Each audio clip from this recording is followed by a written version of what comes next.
धोनी 2 घंटे रोजाना करना शुरू किया उन्होंने नाम धोनी। तो ऐसे तो इस समय पर हमारे आपके सबके जीवन में कहीं ना कहीं अंधेरा है, कहीं ना कहीं तकलीफ हमारे आपके सबके जीवन में है। और जब उन्होंने तो यहाँ तक बोल दिया कि आप जय गुरुदेव नाम की नाम धोनी रोजाना सुबह शाम करो और रोजाना सुबह शाम सुमिरन ध्यान भजन करो, आपकी आंख और कान खुल जाए। तो बताओ, अंदर में भी दया के लिए उन्होंने कह दिया। तो हम प्रयास तो करें, प्रयास तो हमको करना पड़ेगा, आगे तो हमको बढ़ना पड़ेगा, मन तो हमको बनाना पड़ेगा। ऐसे तो नहीं, मन बनाना पड़ेगा गुरु की दया लेने के लिए, क्योंकि गुरु दया तो दे रहा है, लेकिन गुरु जो दया दे रहा है वो वचन से दे रहा है। गुरु की जो दया है वो वचनों के साथ जुड़ी हुई है। तो हमको आपको वो वचन पकड़ने होंगे। वो वचन अगर हम पकड़ लेंगे तो वो दया हमको मिल जाएगी, वो दया से हम जुड़ जाएंगे, दया के हम भागीदार हो जाएंगे। तो वो जो अपने पोस्टमैन साहब जब वहां गए थे और पोस्टमैन साहब ने जब पूछा तो बता दिया कि भाई हवन कर लो और नामदान ले लो, भजन करने लग जाओ। तो उन्होंने जैसा कहा था वैसा करना शुरू कर दिया, क्योंकि गुरु जो कहे करो तुम सोई, मन के कहे चलो मत कोई। ये मन धोखा देता है, मन ये भटकाता है कि अरे गुरु ने ऐसे कह दिया और ऐसे कैसे हो जाएगा और ऐसे नहीं होना चाहिए था और ऐसे होना चाहिए था और ऐसे कहते। अरे विचार करने की बात है, सोचने की बात है कि गुरु कौन है।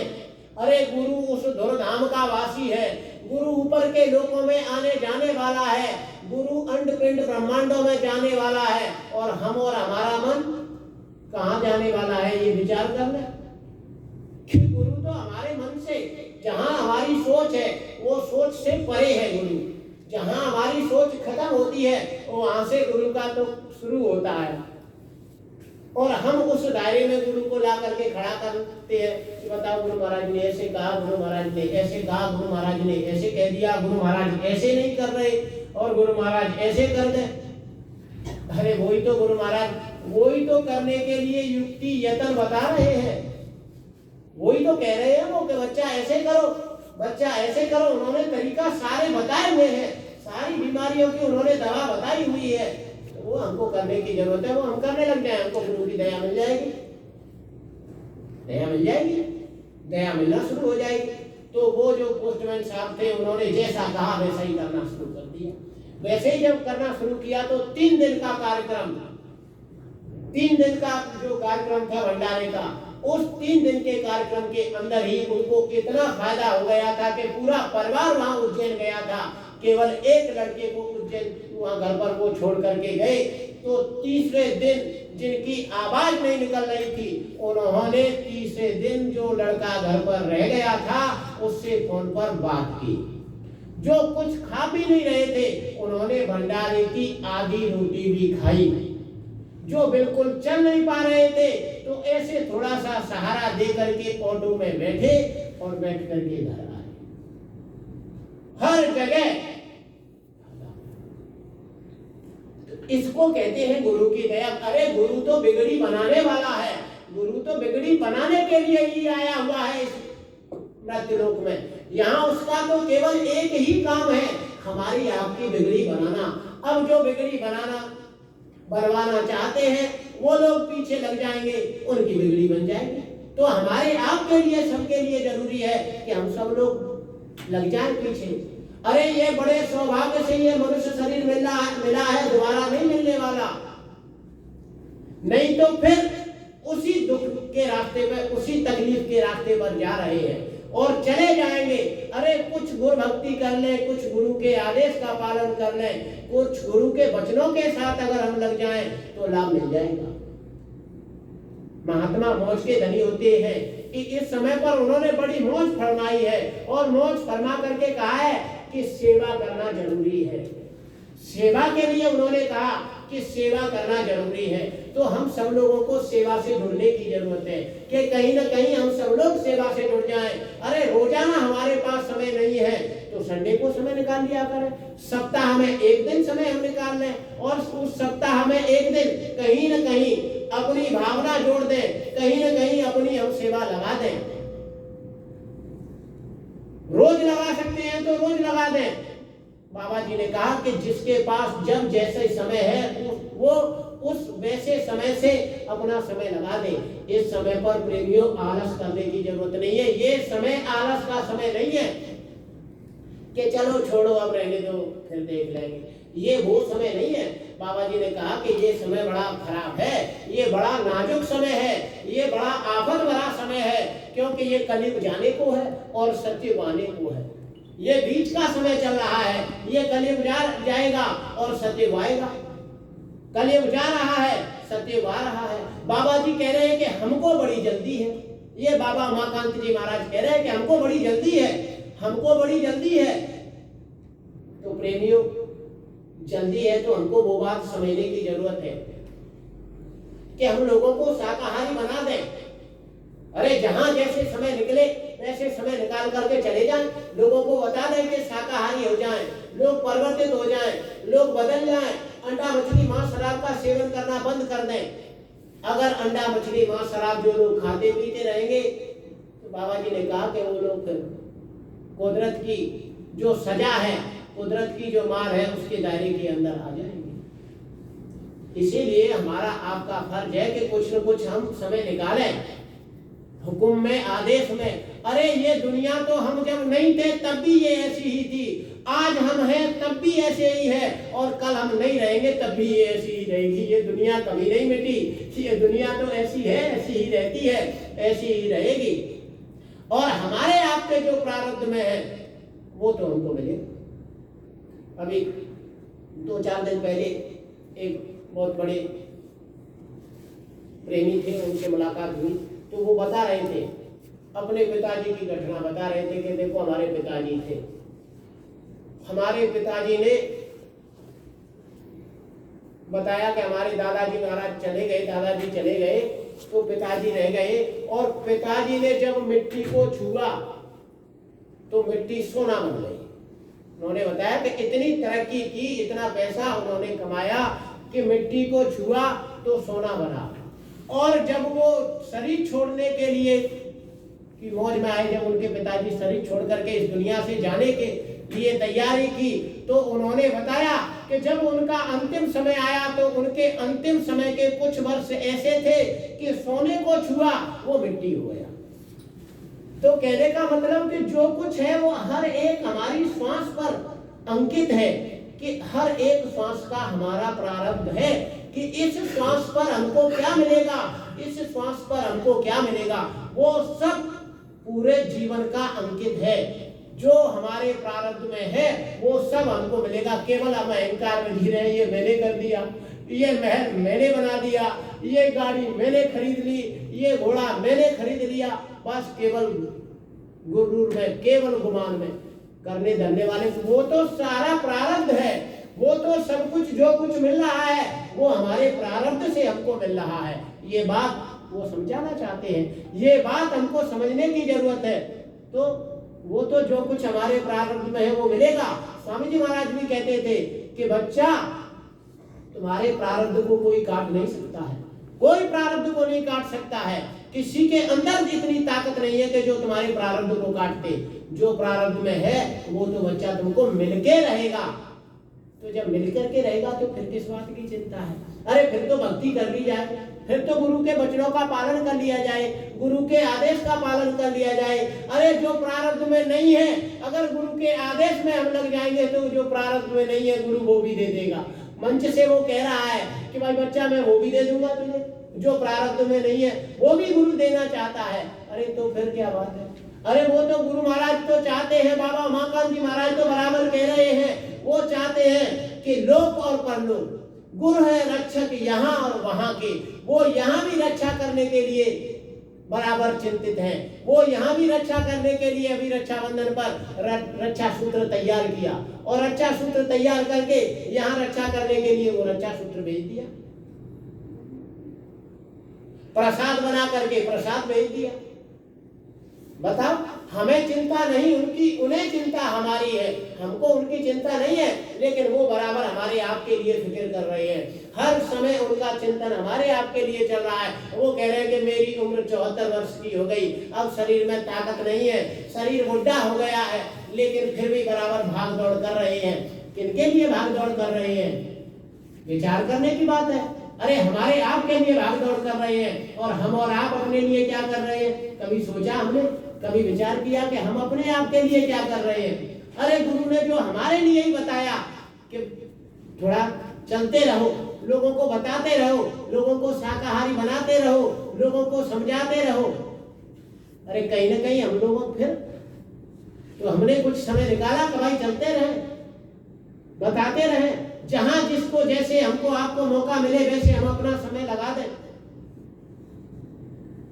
दिन भर सोते रहेंगे छुट्टी के दिन, अरे उस दिन छुट्टी वाले दिन प्रचार करने के लिए निकल जाए, अपनी योजना बना लें, आपस में सब लोग मिलकर के एक तौर तरीका, एक योजना बना लें कि भाई कैसे हमको क्या, किस क्षेत्र में कौन कैसे प्रचार कर सकता है, किस क्षेत्र में कौन किस सत्संगी के पास जाकर के रक्षा सूत्र प्रसाद पहुंचा सकता है। और जो इस समय पर उन्होंने बड़ी अतिदया मौज करते हुए ऐलान किया है कि मंदिर के लिए, तो भाई कि मंदिर में कहाँ कैसे हमारी भावना जुड़ सकती है, मंदिर में कैसे हम अपना तन मन धन लगा सकते हैं, ये विचार करने की बात है। इन सब चीजों में अपना दिल दिमाग लगाने की बात है कि भाई कैसे हम अपना दिल दिमाग लगा सकते हैं कि जो मंदिर बन रहा है, गुरु महाराज जो स्वामी जी महाराज का जो चिन्ह बनवा रहे हैं, तो वैसे संत मत में मंदिर का कोई मतलब नहीं होता है।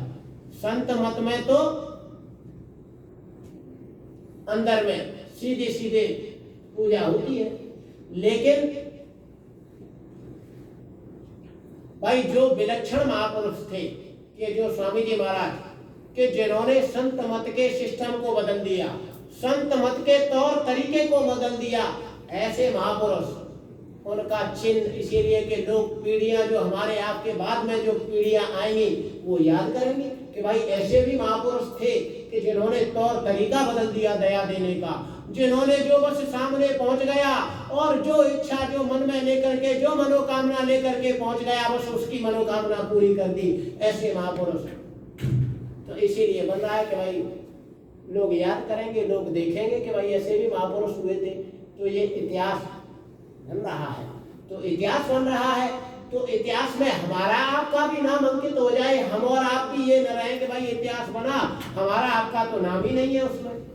तो ये हमारे आपके पास में भी मौका है कि हम आप भी उस इतिहास में कहीं न कहीं अपना नाम अंकित करा लें, क्योंकि जब जब महात्मा इस धरा पर रहे तब तब इतिहास लिखा गया, हर एक महात्मा का इतिहास लिखा गया। अब इतिहास तो लिखा गया, अब उसमें इतिहास में लोगों ने नाम भी अंकित कराए। रैदास जी के समय देख लो, इतिहास लिखा गया, देखो मीराबाई का नाम उसमें भक्त शिरोमणि के रूप में आता है, भक्त शिरोमणि मीराबाई, इतिहास में नाम लिखा है। तो आज इतिहास जो बन रहा है इसमें भी नाम अंकित हो रहा है। तो अब हमारे आपके ऊपर है कि हम आपका नाम कहाँ, अपना नाम कहाँ अंकित कराना चाहते हैं। तो जो मंदिर बन रहा है, इस मंदिर के लिए अब वो हमारे लिए कुछ देने की मौज में है, इस बहाने वो दया देना चाहते हैं। जैसे कि स्वामी जी महाराज ने दादा गुरु महाराज का मंदिर बनवाया था, तो जब स्वामी जी महाराज ने दादा गुरु महाराज का मंदिर बनवाया था तो उस समय पर स्वामी जी महाराज ने ऐलान किया था कि जो इसमें अपना तन मन धन लगाएगा उसकी हालात और परिस्थितियां बदल जाएंगी, और जिसके हालात और परिस्थितियां न बदल रहे तो बाबा जी को बाबा जी मत कहना, आप अपना तन मन धन लगा दीजिए। तो जिन लोगों ने तन लगाया, जिन लोगों ने मन लगाया, जिन लोगों ने धन लगाया, उनके हालात और परिस्थितियां बदली। पैरों में जूते नहीं थे, आज वो बड़ी बड़ी कोठियों में रहते हैं, एसियों में रहते हैं, एसी गाड़ियों में चलते हैं, बड़े अच्छे ठाटवाट हैं, जिनके पास कुछ नहीं था, तन ढकने के लिए कपड़ा नहीं था, लेकिन उस समय उन्होंने लगाया। तो आज वही मौका वो हमको आपको देना चाहते हैं। और उन्होंने कहा कि हमको बड़ी जल्दी है, हमको बड़ी जल्दी है, हम चाहते हैं कि ये मंदिर जल्दी से जल्दी पूरा हो जाए, जल्दी से जल्दी पूरा हो जाए। वो तो चाहते हैं कि साल में 1.5 साल में ही जल्दी पूरा हो जाए और जल्दी से इसमें पूजन होना शुरू हो जाए, जिससे लोगों को दया मिलना शुरू हो जाए। और वो कह भी रहे हैं मंच से बराबर कि हमको बड़ी जल्दी है, हमको बड़ी जल्दी है। तो प्रेमियों किस बात की उनको जल्दी है? अरे उनको जल्दी है कि जो उनके पास दौलत है, जो वो उनके पास जो दया है, वो दया देने की जल्दी है। और किस बात की महात्माओं को जल्दी? आप विचार करें कि भाई जल्दी है, वो कह रहे हैं कि जल्दी है, तो किसकी चीज की जल्दी है? अरे जल्दी वो दया देने की जल्दी है कि वो दया देना चाहते हैं कि जल्दी से जल्दी दया दे दी जाए। अब हमको आपके भी उसकी हिसाब से तैयारी कर ले कि हम आप भी अपना मन बना ले कि भाई वो जल्दी दया देना की जल्दी है, तो हम भी तैयार हो जाए कि वो दया दे दीजिए, तब तो काम बनेगा। अब वो जल्दी में है और हम आराम से बैठे रहे तो कैसे काम बनेगा? तो हम भी अपना मन बना लें, अपना मन बना करके हम भी उसमें लग जाएं और हम भी वो दया ले लें। तो जो मंदिर बन रहा है उस मंदिर में हमारा भी कुछ लग जाए, हमारी भी कुछ भावना जुड़ जाए, हमारा भी तन लग जाए, हमारा भी धन लग जाए, हमारा भी मन लग जाए। तो आप लोग इसके लिए, वैसे मासिक सेवा का काम आपके यहाँ शुरू हो गया है, मासिक सेवा का संकल्प हो रहा है, आप लोग भी अपनी मासिक सेवा संकल्प करा दीजिए। और उसके लिए उन्होंने कह दिया मासिक सेवा के लिए कि आप 1-2 किस्त निकाल करके तो देखो, 1-2 किस्त निकाल करके देखो, आपको 30 गुना, 40 गुना, 50 गुना करके वापस किया जाएगा। तो बताओ फिर क्या दे रहे हैं? क्या दिया? क्या दे रहे हैं हम लोग? भाई जब वो 30 गुना 40 गुना करके जब वापस दे रहे हैं, उन्होंने कहा कि भाई आप किस्त निकालो तो सही, ब्याज सहित आपको दिया जाएगा। उन्होंने कहा 1-2 किस्त निकाल करके तो देख लो, अगर नहीं दे पाओ तो बंद कर देना, आजमाइश करके देख लो, परीक्षा ले करके देख लो। तो बताओ जो लोग निकाल रहे हैं, इस सेवा निकालना शुरू किया है, तो लोगों ने अनुभव किया। रतलाम की तरफ गए थे, वहां एक भाई थे, उनका जो प्रोडक्ट था वो बड़ा हल्का निकलता था, मार्केट में जाता था, स्लो कम रेट में बिकता था। लेकिन जैसे ही संकल्प उन्होंने किया सेवा का, अब वो प्रोडक्ट अच्छा निकलना शुरू हो गया, मार्केट में अच्छी रेट उसकी मिलने लगी। अब जब मार्केट में रेट उसकी अच्छी मिलने लगी तो उसने भी अपनी अब सेवा बढ़ा दी कि जब बाबा जी दे रहे हैं तो हम आप सेवा नहीं कर सकते, हम आपके अंदर ताकत नहीं है और कोई नहीं कर सकता सेवा, किसी के अंदर क्षमता नहीं है, वो तो वो खुद ही ताकत देते हैं, वो ताकत दे रहे हैं, वो ताकत देने के लिए तैयार है। प्रेमियों हमको तो केवल अपना मन बनाना है, तो मन बना लीजिए और आप अपना तन मन धन, तो तन की धन की सेवा का आप संकल्प लिखा देना, ये लोग बैठे हुए हैं यहाँ, और तन की भी सेवा का संकल्प लिखाना। मौज तन की सेवा की भी है, क्योंकि तन की सेवा से बिगड़े हुए काम बनते हैं, तन की सेवा से महात्मा रीझते हैं, तन की सेवा से महात्मा खुश होते हैं। आपका कोई काम बिगड़ रहा हो और आप महात्मा के दरबार में चले जाओ और तन से जाकर के सेवा कर लो, तो वो आपका काम बन जाएगा, वो आपका काम बन जाएगा। बिगड़े हुए काम बनाने का मौका होता है महात्माओं के दरबार में तन की सेवा करने का, बहुत बड़ा फल होता है महात्माओं के दरबार में तन की सेवा करने का। सिख गुरु हुए थे, तो उस समय की एक घटना है कि गुरु महाराज के दरबार में एक राजा साहब आए थे, तो सब लोग सेवा कर रहे थे। तो राजा साहब ने पूछा महात्मा जी से कि महात्मा जी ये लोग सेवा जो कर रहे हैं इसका क्या फल होता है? तो महात्मा जी ने बताया कि बच्चा, एक महात्मा के दरबार में सेवा चल रही थी, उसमें कुछ दिहाड़ी मजदूर भी लगे हुए थे। अब शाम को पैसा बांटा जाता था, तो सत्संगी लोग तो कहते थे हमारी तो की सेवा है, और जो दिहाड़ी मजदूर थे, जो बाहर के लोग लगे हुए थे, उनको शाम को पैसा दे दिया जाता था। अब उनमें से एक मजदूर ऐसा था कि जिसकी इच्छा थी कि उसकी भी कुछ न कुछ तन से सेवा लग जाए। तो अब लेकिन उसकी परिस्थितियां ऐसी थी कि अगर पैसा न ले जाए तो दूसरे घर में चूल्हा न जले, बाल बच्चा पूरा परिवार भूखा रहे। तो उसने अपने परिवार से जाकर के ये बात कही कि भाई सब लोग वहाँ सेवा करते हैं, उनको क्या मिलता होगा, मेरी भी इच्छा है कि एक दिन महात्मा के दरबार में मैं भी सेवा कर लूँ, मेरी भी सेवा लग जाए एक दिन। तो परिवार के लोगों ने कहा कि जब आपकी इच्छा है तो कोई बात नहीं, आप सेवा कर लो एक दिन, हम लोग एक दिन व्रत रह लेंगे। सब लोग व्रत रहते हैं तो पूरा परिवार एक दिन व्रत रहा और उन्होंने पूरे दिन वहां सेवा की। और जब शाम को मजदूरी देने का वक्त आया तो उन्होंने कहा कि आज भी मेरी ये सेवा में जोड़ देनी है। तो महात्मा जी ने कहा कि बच्चा उसने पूरे जीवन में एक दिन सेवा की, उसका फल उसको अगले जन्म में बच्चा क्या मिला कि अगले जन्म में वो एक दिन सेवा करने का फल वो राजा बना अगले जन्म में।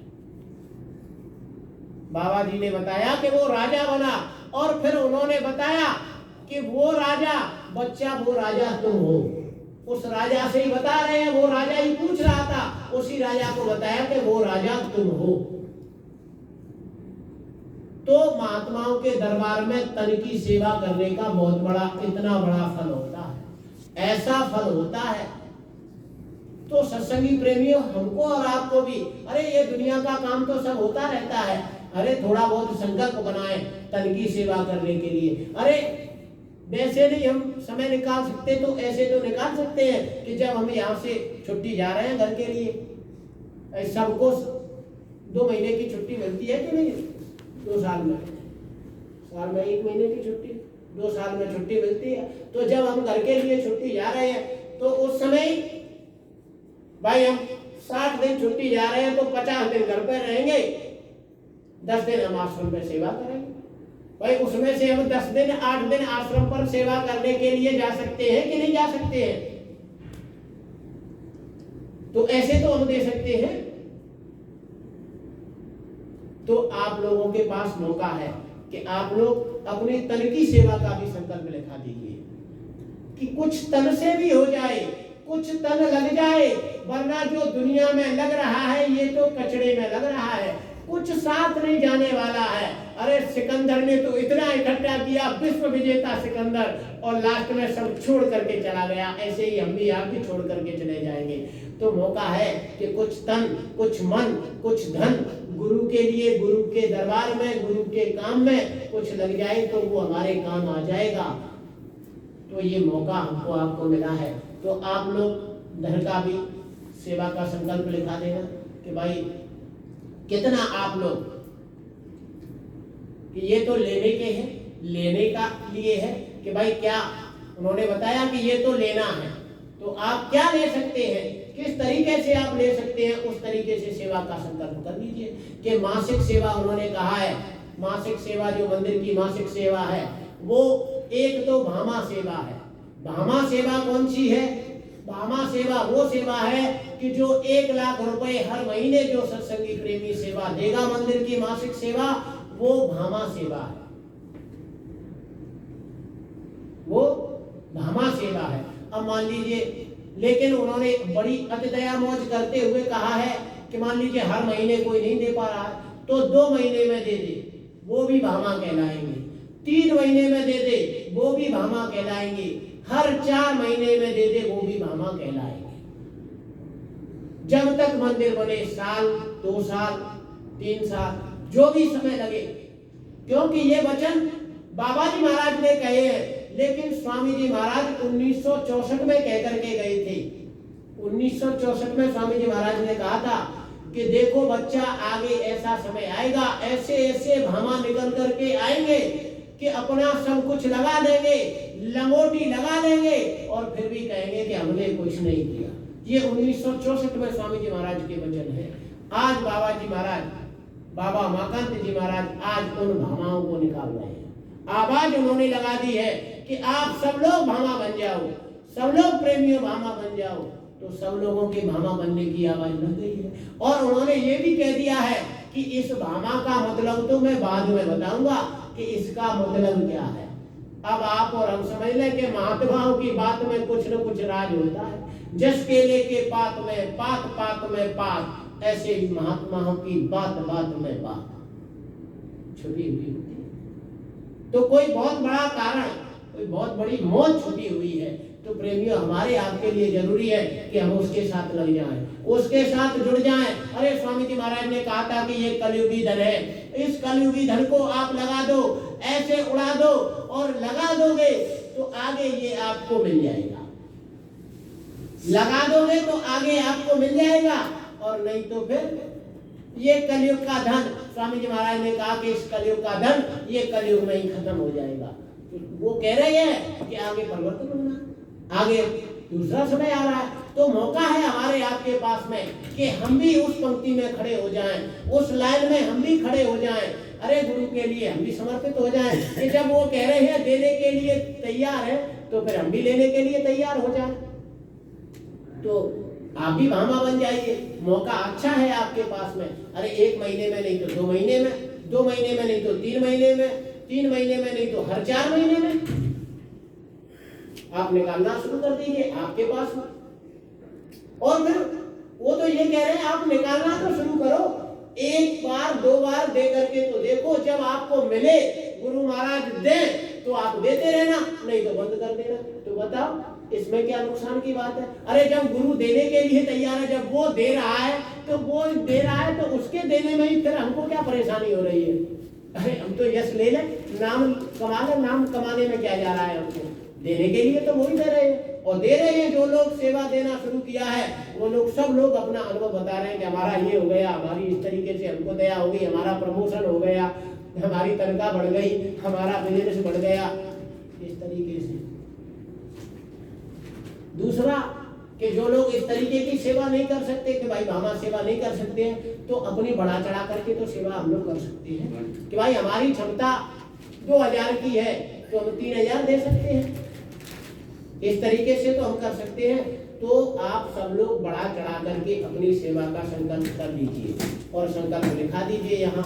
जो सत्संगी है वही बस केवल, जिन्होंने नामदान लिया है वो ही सेवा का संकल्प करेंगे, वो ही सेवा लिखाएंगे।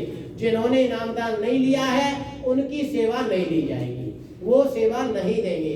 वो पहले बाबा जी के पास जाकर के दर्शन करिए, सत्संग सुनिए, और वो अनमोल नाम जीते जी प्रभु प्राप्ति का, जीते जी उस मालिक से मिलने का जो नाम है वो आप पहले लीजिए, उसके बाद में फिर आप सेवा करना। तो और ज्यादा अब हम नहीं कुछ कहते हुए अपनी वाणी को विराम देते हैं। आप सबसे हमारी यही प्रार्थना है कि आप अपना तन की सेवा का भी संकल्प लिखा देना, कि जब आप जाओ, घर जाओ, तो उस समय आप 8 दिन का, 10 दिन का, कितना क्या समय जब जाओगे तब देंगे, तो वो भी आप बता देना यहाँ, और घर का भी संकल्प लिखा दो। तो इन्हीं शब्दों के साथ हम अपनी वाणी को विराम देते हैं। और अभी आप लोग जिम्मेदार लोग हो, आप लोग बैठ करके योजना बना लो कि भाई कैसे कैसे अपना सब लोगों का शरीर लगेगा, कैसे सब लोगों का तन यहाँ लग जाए। अरे संडे को सब लोगों के पास समय होता है, आप लोग बैठ करके योजना बना लो कि भाई कैसे कैसे क्या क्या करेंगे, कहाँ कहाँ अपने साप्ताहिक सत्संग केंद्र स्थापित हो सकते हैं, उनकी भी आप योजना बना लो कि भाई साप्ताहिक सत्संग केंद्र स्थापित हो जाए। 2, 3, 4, 6 जो साप्ताहिक सत्संग चल सकते हैं वो आप स्थापित कर लीजिए। तो इन्हीं शब्दों के साथ हम अपनी वाणी को विराम देते हैं। कहने सुनने में कोई भूल हुई हो तो मुझे आप माफ करना। बोलो जय।